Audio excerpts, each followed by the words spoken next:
Breaking news చూస్తున్నాం. GHMC కార్యాలయం వద్ద ఉద్రిక్తత పరిస్థితి నెలకొంది. బల్దీ ఆఫీసును ముట్టడికి కాంగ్రెస్ పిలుపునివ్వడంతో కాంగ్రెస్ నేతలు భారీగా తరలివచ్చారు. దీంతో పోలీసులకు కాంగ్రెస్ నేతలకు మధ్య వాగ్వాదం చోటు చేసుకుంది. వరదల్లో జనం అల్లాడుతూ ఉంటే ప్రభుత్వం నిర్లక్ష్యంగా వ్యవహరిస్తుందని ఆరోపిస్తున్న కాంగ్రెస్ నేతలు కాంగ్రెస్ నిరసన ప్రదర్శనకు పిలుపునిచ్చారు. వరద బాధిత కుటుంబాలకు 10,000 రూపాయల చొప్పున పరిహారం ఇవ్వాలని డిమాండ్ చేస్తుంది. అయితే కాంగ్రెస్ నేతలను అడ్డుకున్న పోలీసులు వినతిపత్రం ఇవ్వడానికి 5గురిని మాత్రమే పర్మిషన్ ఇచ్చారు.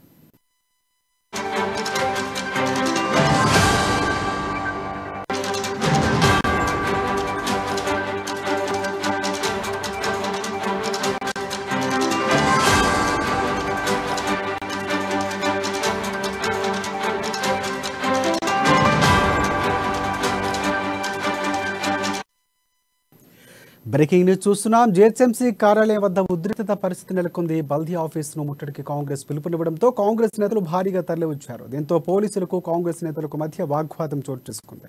వరదల్లో జనం అల్లాడుతూ ఉంటే ప్రభుత్వం నిర్లక్ష్యంగా వ్యవహరిస్తుందని ఆరోపిస్తున్న కాంగ్రెస్ నేతలు కాంగ్రెస్ నిరసన ప్రదర్శనకు పిలుపునిచ్చారు. వరద బాధిత కుటుంబాలకు 10,000 రూపాయల చొప్పున పరిహారం ఇవ్వాలని డిమాండ్ చేస్తుంది. అయితే కాంగ్రెస్ నేతలకు అడ్డుకున్న పోలీసులు వినతిపత్రం ఇవ్వడానికి 5గురికి మాత్రమే పర్మిషన్ ఇచ్చారు.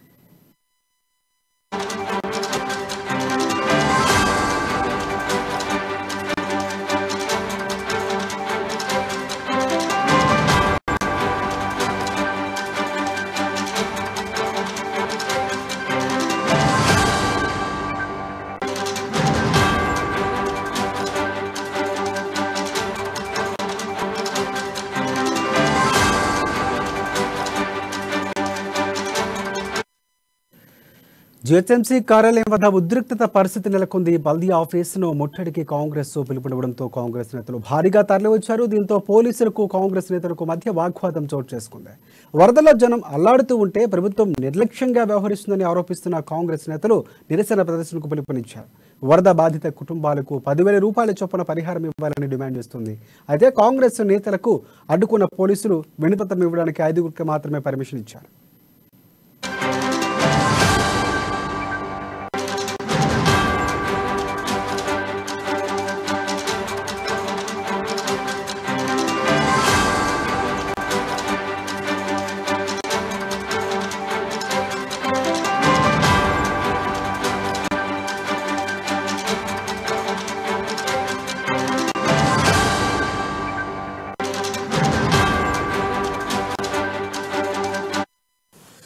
జీహెచ్ఎంసీ కార్యాలయం వద్ద ఉద్రిక్తత పరిస్థితి నెలకొంది. బల్దీ ఆఫీసును ముట్టడికి కాంగ్రెస్ పిలుపునివ్వడంతో కాంగ్రెస్ నేతలు భారీగా తరలివచ్చారు. దీంతో పోలీసులకు కాంగ్రెస్ నేతలకు మధ్య వాగ్వాదం చోటు చేసుకుంది.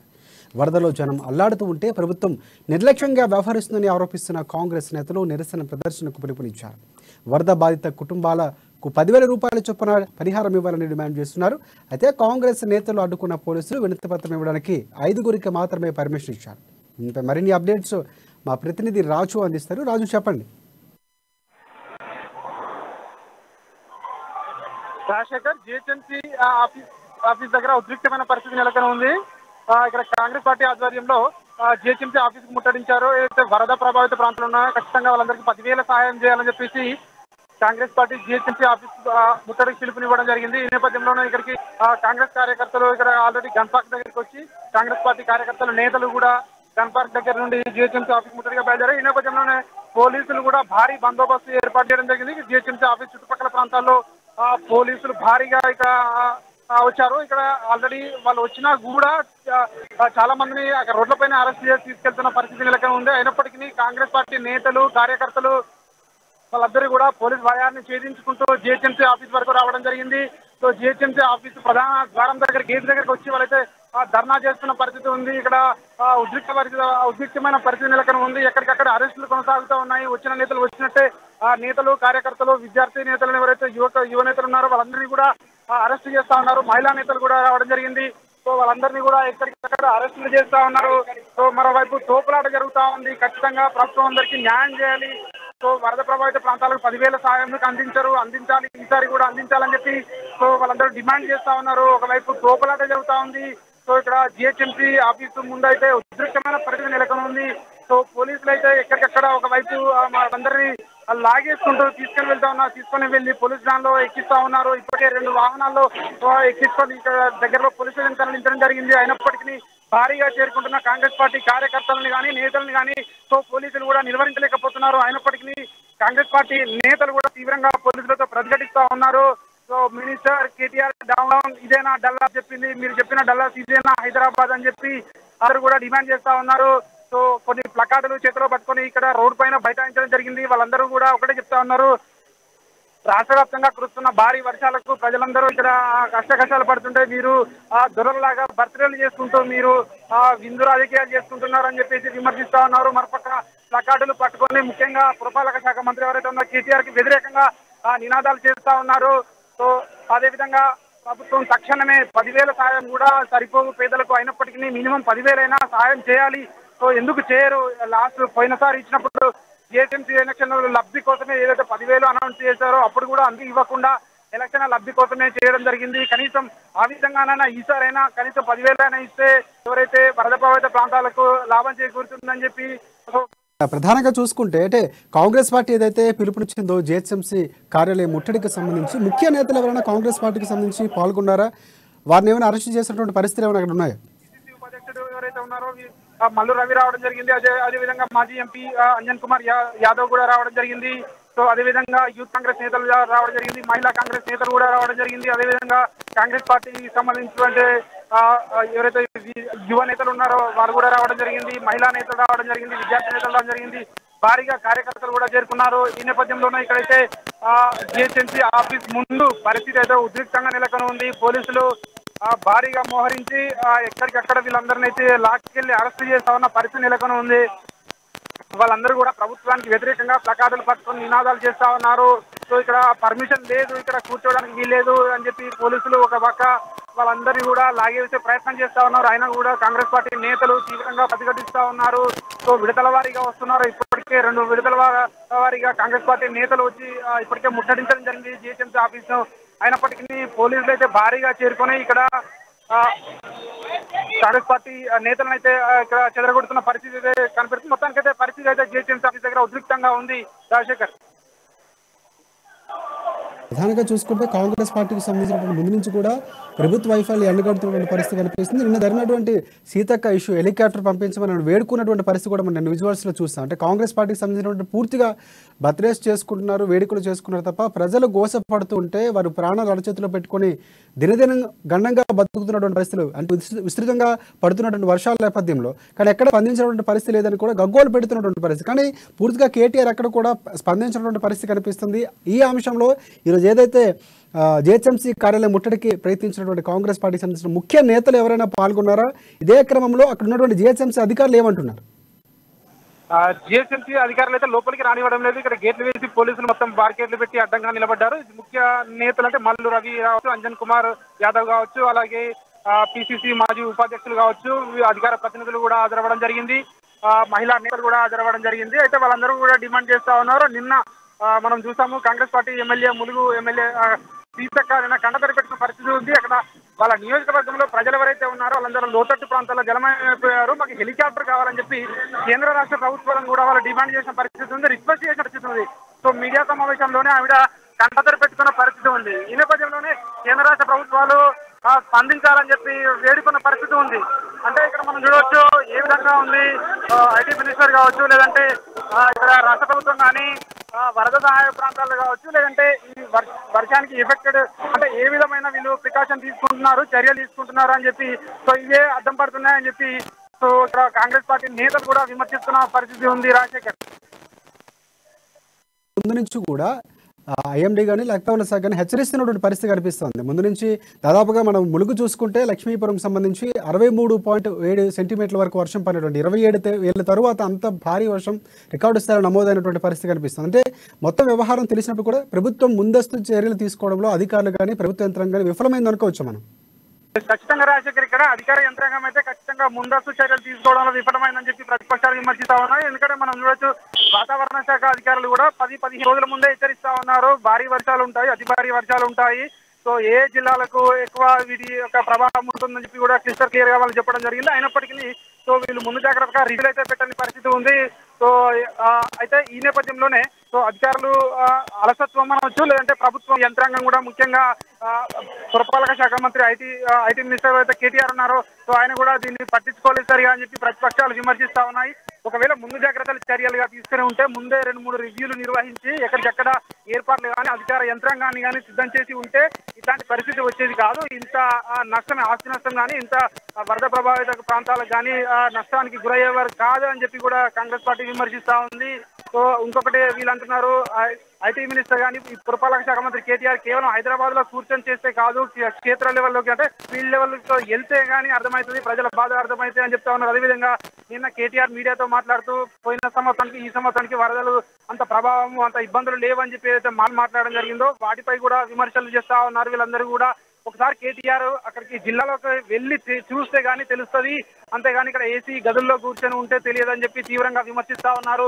మరోవైపు చేతుల్లో ప్లకార్డులు పట్టుకొని తీవ్రంగా విమర్శిస్తా ఉన్నారు. అధికారులను, జిహెచ్ఎంసీ అధికారులను కూడా కలవడివ్వడం లేదు. కాంగ్రెస్ పార్టీ నేతల్ని గేటు ముందే భారీగా పోలీసులను అయితే మోహరించడం జరిగింది.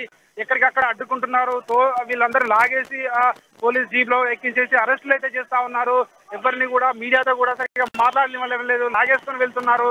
సో ఇక్కడ వాళ్ళందరూ కూడా అదే చెప్తా ఉన్నారు. కాంగ్రెస్ పార్టీ నేతలు చెప్తా ఉన్నారు, ఇది పోలీస్ రాజ్యం నడుస్తా ఉంది, ఇక్కడ మేము పేద ప్రజల పక్షాన పేదలకు న్యాయం చేయమని కోరుతా ఉంటే ప్రభుత్వం ఏమో అరెస్టులతో, పోలీసులతో ఇక్కడ వీళ్ళు మమ్మల్ని ఎక్కడికక్కడ అడ్డుకుంటున్నారు, ప్రతిపక్షాల గొంతులను నొక్కేస్తున్నాయి అని చెప్పి చెప్తా ఉన్నారు. షో పుటప్ చేస్తున్నారు, పైన మెరుగులు దిద్ది తెలంగాణ బంగారు తెలంగాణ అయింది అని చెప్తున్నారు తప్ప ఎక్కడ.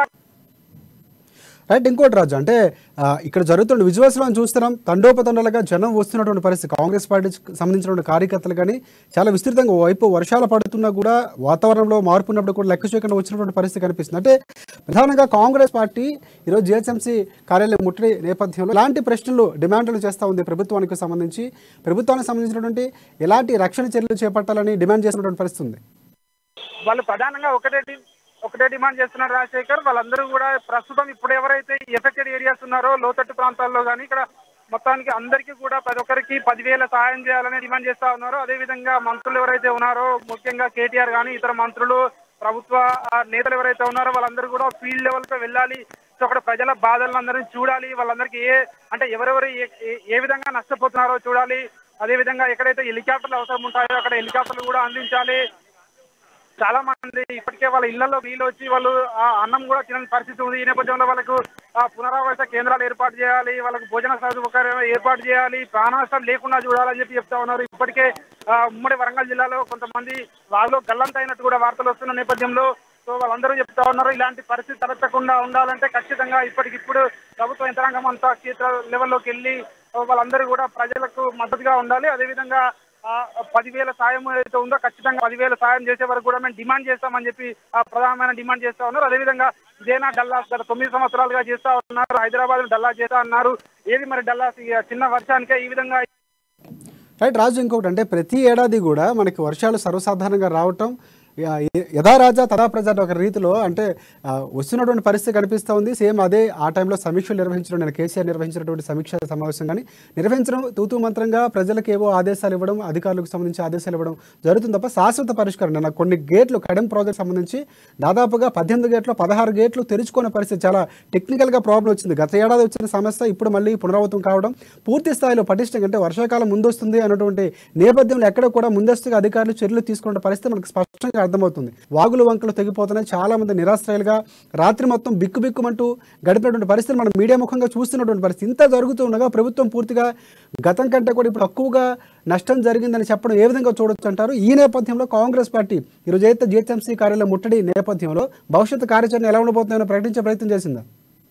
ఖచ్చితంగా రాజశేఖర్, ఇక్కడ ప్రభుత్వం అయితే నష్టం ఏదైతే ఉందో దాన్ని తక్కువ చేసి చూపించే ప్రయత్నం అయితే చేస్తా ఉంది. అంటే ఎఫెక్టెడ్ ఏం కాలేదు, వరద ప్రభావిత ప్రాంతాలే అయినప్పటికీ ఎవరికి ఏ విధమైన నష్టం కాదని చెప్పి ప్రభుత్వం వర్షం చెప్తా ఉంది. కానీ ప్రతిపక్షాలు మాత్రం క్షేత్రస్థాయిలోకి వెళ్తే పరిస్థితులు వేరేలా ఉన్నాయి. ప్రభుత్వం చెప్పేది ఒకటి ఉంది, అసలు ప్రభుత్వం పట్టించుకోవడం లేదు, సరి అయిన సమీక్షలు నిర్వహించడం లేదు, తూతూ మాత్రంగా సమీక్షలు నిర్వహిస్తూ ఉన్నారు. అదే చెప్తా ఉన్నారు.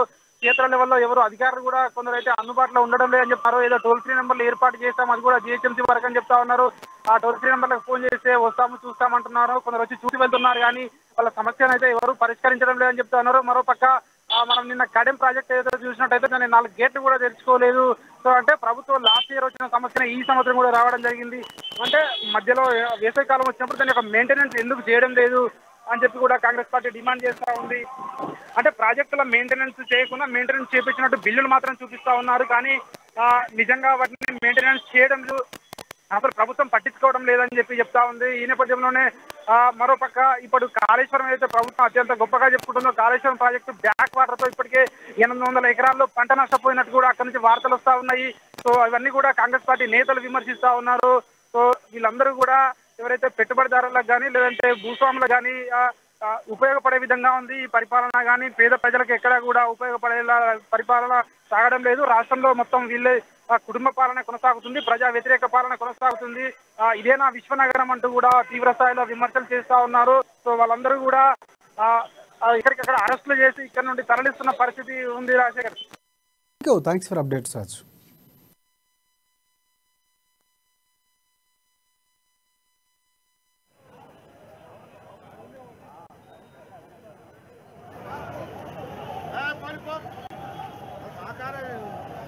మీకేదే ఉంటుంది ఎవరికి కాదు.